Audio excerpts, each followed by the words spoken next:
Bonjour, bonjour, ici c'est Rolmati, le motivateur en la foi. Oui, j'ai créé cette chaîne de motivation en la foi pour booster mes semblables à avoir de la foi. Parce que grâce à la foi, tout est possible. La foi n'a pas de religion, mais la foi, c'est quelque chose qui est en nous, qui nous pousse d'aller de l'avant. D'aller de l'avant. Parce qu'on a une ferme assurance que ce qu'on fait, c'est bon. Ce qu'on fait, c'est bien. C'est ça même, la définition simple du mot la foi. Donc la foi doit te pousser à aller chercher ce qui est dans ton profondeur, en toi, pour le faire sortir devant le public. Avoir ce courage-là d'affronter les épreuves, d'avoir le courage de trouver des solutions, des bonnes solutions. Voilà, des bonnes solutions pour que ta vie aille de l'avant. Donc, aujourd'hui, je veux parler d'un sujet, un texte qui m'est venu à l'esprit quand je priais. Ça m'est venu à l'esprit ce matin où je vous parle le 27 octobre 2024, ce matin. Donc, c'est ça. Je veux parler de ce sujet-là, de ce thème-là. Donc, le titre de mon sujet est « Un brigand a été sauvé ». Un brigand a été sauvé. Le brigand a été sauvé. Voilà, c'est ça un peu, je veux parler de ça. Un brigand a été sauvé. Ça se trouve dans le livre de Luc, la Bible. Luc, chapitre 23, du verset 32 à 43. Bon, je ne vais pas tout lire, mais sinon, je tire, je peux dire, mon enseignement sur cette partie-là. Luc, chapitre 23, du verset 32 à 43. Donc, je vais parler un peu en bref pour expliquer le contexte de la chose. Donc, qu'est-ce qui se passe? Jésus-Christ, on l'amène à l'endroit où on appelle Golgotha, qui veut dire crâne, pour être crucifié. Et à côté de lui, aussi, il y a deux brigands qu'on l'amène pour les crucifier. Voilà. Maintenant, qu'est-ce qui se passe? Mais vous savez l'histoire, ce qui s'est passé. Les gens se sont moqués de Jésus, ils ont parlé mal de lui, l'ont craché, l'ont insulté. Voilà. Après, il disait, si tu es le roi des Juifs, sauve-toi toi-même. Voilà, ça c'est au verset 37. Donc les gens parlaient de ça. Sauve-toi toi-même. Et puis, au verset 38, on nous dit, il y avait au-dessus de lui sur cette inscription, celui-ci est le roi des Juifs. Voilà, c'est écrit comme ça.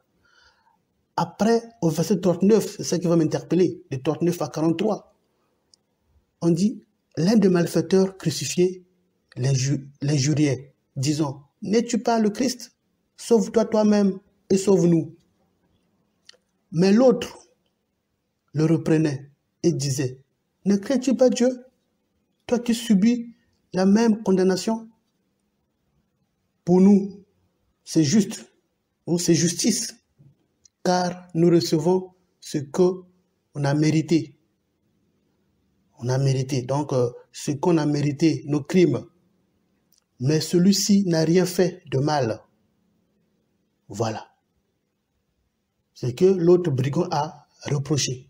L'autre a dit, l'un a dit, sauve-nous, tu n'es pas le Christ, sauve-nous, sauve-toi toi-même et sauve-nous.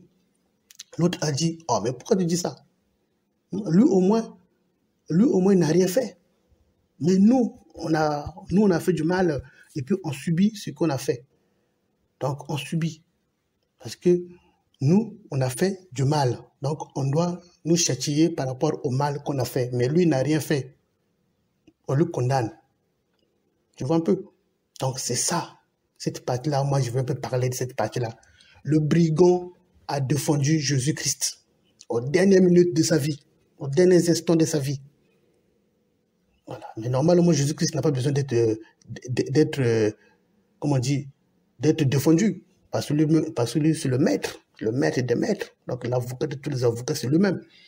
Mais quand même, le brigand a osé parler, hein, je peux dire, de bonnes choses, a osé dire, prononcer de belles paroles envers le Christ, disant que lui n'a rien fait, mais quand même il subit la même sentence que nous.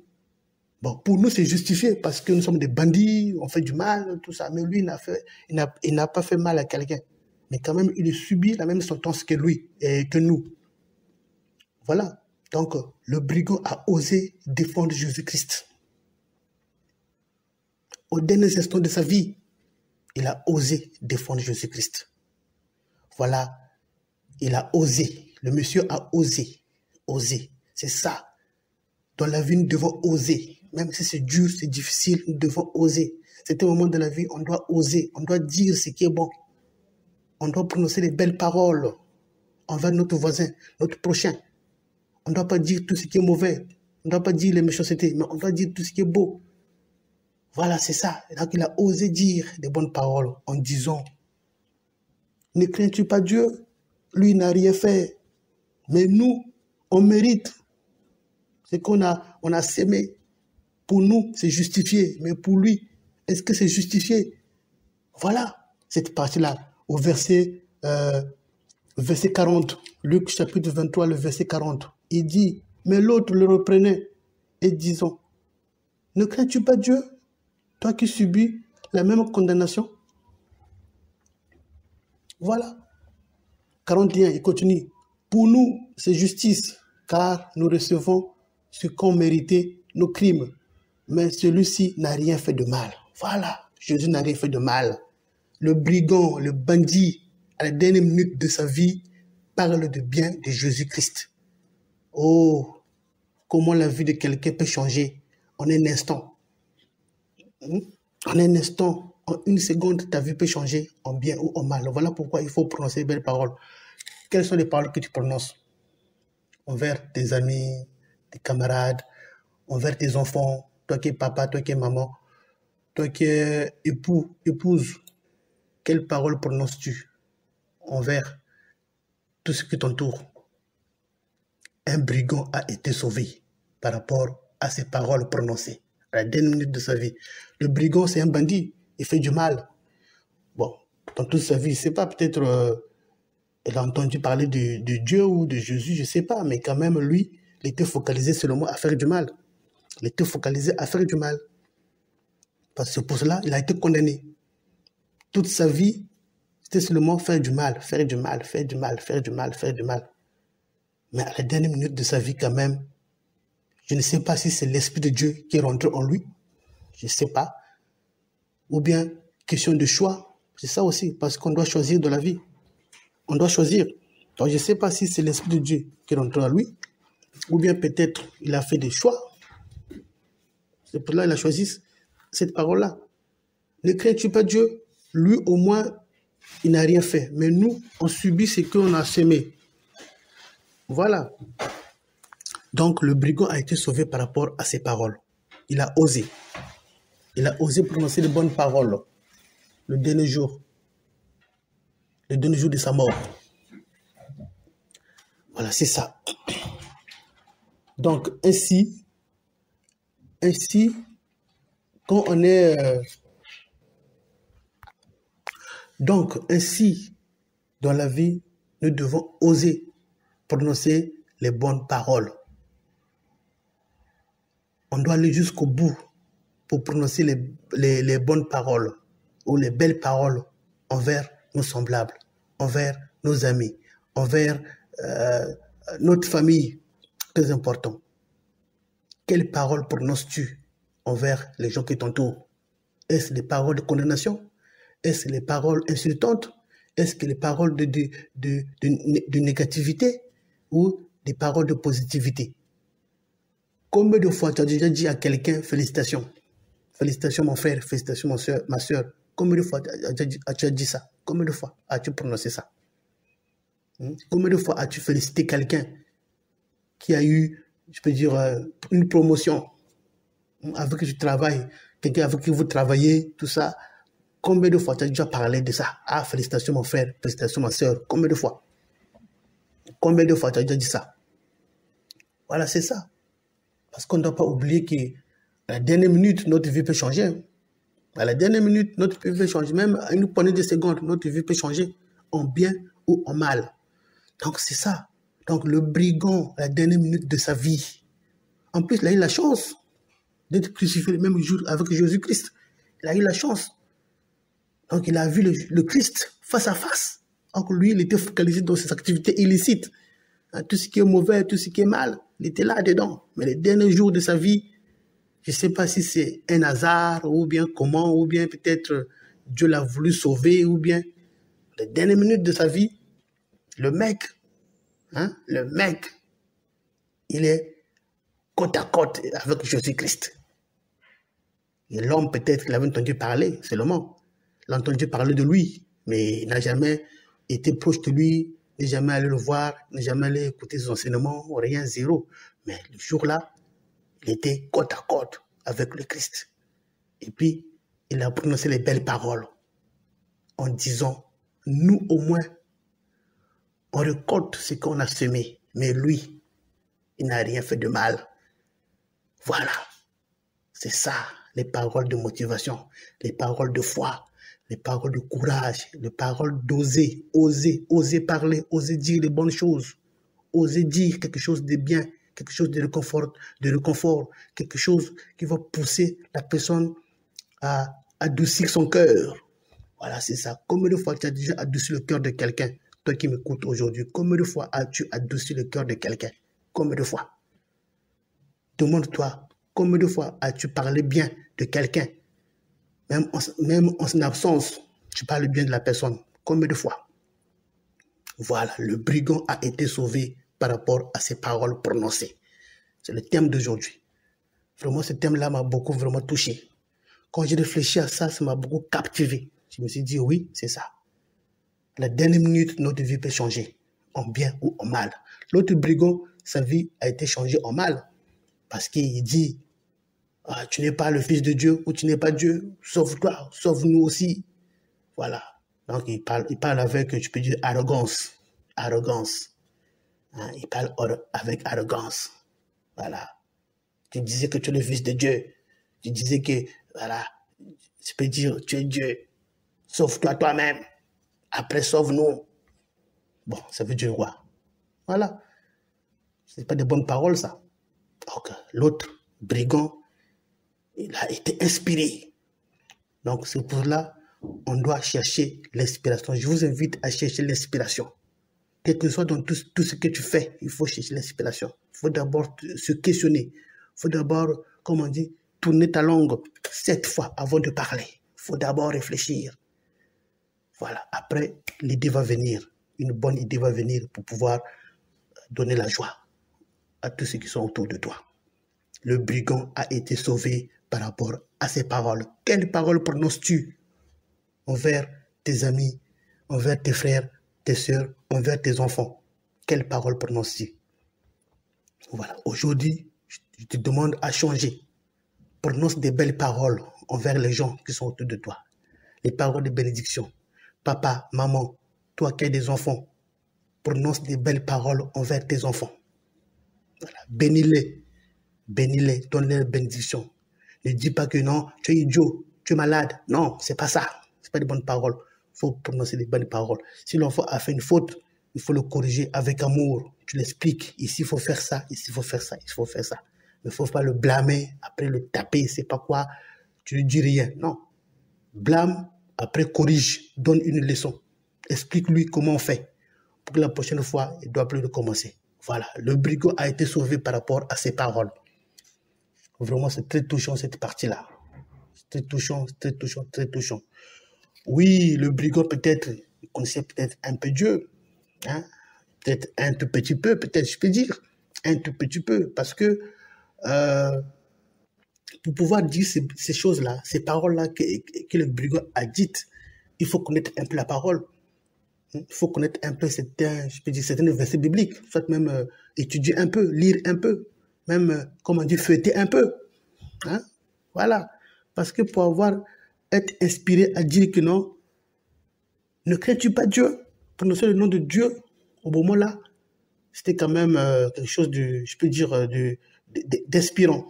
Parce que quand un brigand, je peux dire, un bandit, lui, il pense qu'à faire du mal, à voler, voilà, à voler, à faire du mal, à faire ses activités, ils s'en foutent de Dieu. Entre guillemets, ils s'en foutent de Dieu. Mais d'une part, on ne s'en fout pas de Dieu. Mais Dieu connaît tout le monde, il sait tout. Donc lui, son heure était arrivée. Mais pour que l'heure-là arrive, il faut qu'il puisse prononcer les belles paroles. Voilà, parce qu'il y avait deux brigands. Il y avait deux brigands. Donc, un brigand n'a pas voulu choisir n'a pas saisi son opportunité. L'autre brigand a choisi l'opportunité. C'est pour cela qu'il a parlé de ça. Donc, c'est pour cela que je parle. Peut-être qu'il avait un tout petit peu de foi. Un tout petit peu. C'est ça. L'Écriture dit quoi? Si vous avez un tout petit peu de foi, laissez ce petit peu de foi que vous avez agir en vous et que ça devienne une foi grande et parfaite. Voilà. Donc, si tu as un tout petit peu de foi, laisse ce petit peu de foi que tu as en toi devenir grand. Mais comment? Il faut lire les Écritures, il faut prier, il faut faire du bien. Voilà, comme on dit, l'Esprit de Dieu, c'est l'amour, la patience, la joie, la bonté, c'est tout ça. Parce que quand tu es doté de l'Esprit de Dieu, tu vas toujours faire du bien, tu ne feras pas du mal. Donc, le brigand avait un tout petit peu de foi en lui. Ce petit peu de foi en lui qu'il avait, ça fait que ça puisse être une foi parfaite, une foi grande, le dernier jour de sa vie. Parce qu'il a dit lui-même, ne crains-tu pas Dieu? Ne crains-tu pas Dieu? Voilà, tu n'as pas peur de Dieu? Or, au moment où il voulait, est-ce qu'il avait peur de Dieu?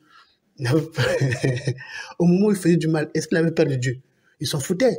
Mais là, le dernier jour, là, il a peur de Dieu. Donc, parfois, dans la vie, il peut arriver que des moments qui peuvent faire que notre vie bascule. Voilà. Notre vie bascule dans le bien ou dans le mal. Il peut arriver. Donc, Dieu peut t'amener à dire à la croisée des chemins. Choisir le bien ou le mal. Donc, le choix. C'est ça, le libre arbitre. Et le libre arbitre est avec nous. Hein. Le libre arbitre n'a pas été enlevé en nous. Le libre arbitre est avec nous. Donc, tu as le pouvoir de choisir le bien ou le mal. Tu as la capacité. C'est toi qui vois. C'est toi qui choisis le bien ou le mal. C'est toi. Dieu ne viendra pas te dire non, choisis ici, choisis là. Non, c'est toi-même. Voilà. Mais tout en priant en avant, tout en priant, tout en ayant un peu, demander un peu la volonté de Dieu. Voilà, c'est ça. Parce que tu ne peux pas t'engager comme ça sans pouvoir au moins demander la volonté de Dieu. Voilà. Tu dis à Dieu, mon Dieu, je veux faire ce choix-là, je veux choisir ici. Qu'est-ce que toi tu me dis pour ce choix? Est-ce que c'est un bon choix ou un mauvais choix? Dieu va te donner toujours les inspirations, ou peut-être un rêve ou un songe. Tu sauras que non, le choix n'est pas bon ou le choix est bon. Tu sauras toi-même. Donc c'est ça. Il faut d'abord choisir. Tu choisis et puis tu dis à Dieu, bon, Dieu, moi j'ai décidé, je dois faire ça. Bon, toi tu me dis quoi? Voilà, c'est ça. Donc, le brigand, à la croix, il dit, ne crains-tu pas Dieu? Lui au moins, il n'a rien fait. Il est condamné avec nous, nous qui avons fait quelque chose. Nous, c'est justice, mais lui, voilà, donc il défend Jésus-Christ. Mais en temps normal, Jésus-Christ, on ne peut pas le défendre. Voilà, parce que c'est lui-même l'avocat des avocats. Il est l'avocat des avocats, c'est lui-même le plus grand homme de tous les temps, c'est lui-même. Mais quand même, il a osé. Hein, le brigand a osé dire quelque chose de bien en faveur de Jésus-Christ ce jour-là. Alors, qu'est-ce que Jésus-Christ va penser de lui? Qu'est-ce que Jésus-Christ va penser de lui? Ou il avait pensé de lui ce jour-là? Voilà. Il a donné la réponse. Qu'est-ce qu'il a dit? Il a dit quoi? Jésus répondit, je te le dis en vérité, aujourd'hui tu seras avec moi dans le paradis. Voilà. Mais tout avant que Jésus puisse répondre, qu'est-ce qu'il a demandé? Il a demandé à Jésus, Jésus, souviens-toi de moi quand tu seras dans ton règne. Donc, il a d'abord défendu et puis il a demandé. Voilà, donc c'est ça. Nous devons défendre les gens qui n'ont rien fait dans la vie. La personne n'a rien fait et tu connais la situation, tu connais le problème, il faut défendre. Si vraiment tu as les arguments ou bien tu as quelque chose à dire de bien qui peut faire que son dossier soit accepté. Il faut défendre, il faut parler, il ne faut pas se cacher, il ne faut pas avoir peur. Il faut oser parler. Voilà, il faut oser dire. Le monsieur a dit bien. Jésus n'a rien fait. Il n'a rien fait. Il n'a rien fait. Mais quand même, il a été condamné. Avec nous, au moins, on sait ce qu'on a fait du mal. Il n'a rien fait lui. Voilà. Après, il demande, souviens-toi de moi. Souviens-toi de moi. C'est ça. Jésus l'a répondu, il a dit, aujourd'hui même, tu es avec moi dans le paradis. Ah, voilà la parole d'aujourd'hui. Donc, je suis de parler à toi. Toi, tu m'écoutes en ce moment, si tu es un brigand, aujourd'hui même, Jésus va te visiter. Tu m'écoutes aujourd'hui, tu es un bandit, tu es un brigand, tu es un fossoyeur, monnayeur, activité illicite. Aujourd'hui même, Jésus va te visiter. Il va te visiter. Je dis, il va te visiter. C'est comme l'apôtre Paul, avant qu'il soit Paul. Il était quoi? Il s'appelait quoi? Saul de Tarse. Il faisait du mal. Il persécutait les membres de l'église. Voilà. Mais le dernier jour, il a rencontré Jésus. Jésus l'a visité. Hein, sur le chemin de Damas, Jésus l'a visité. Toi aussi, c'est pareil. Tu es un bandit, tu es un brigand, tu fais du mal, tu voles, tu fais tout ce qui est mauvais. Jésus va te visiter aujourd'hui. Tu es en prison, il va te visiter aujourd'hui. Le brigand a été sauvé au dernier jour. Toi, tu seras sauvé. Tu vas quitter dans le mal, tu vas aller dans le bien. Voilà. Merci, je m'arrête là aujourd'hui. Donc, c'était cette partie-là que je voulais parler un peu. Ça m'a beaucoup touché, ça m'a beaucoup marqué quand j'ai vu ça. Vraiment, ça m'a beaucoup marqué. C'est pour là que je voulais parler un peu de ça.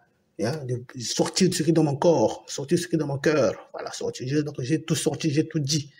Un brigand a été sauvé par rapport à ses paroles prononcées. Toi aussi, prononce de belles paroles, tu seras sauvé. Voilà. Merci beaucoup et à plus.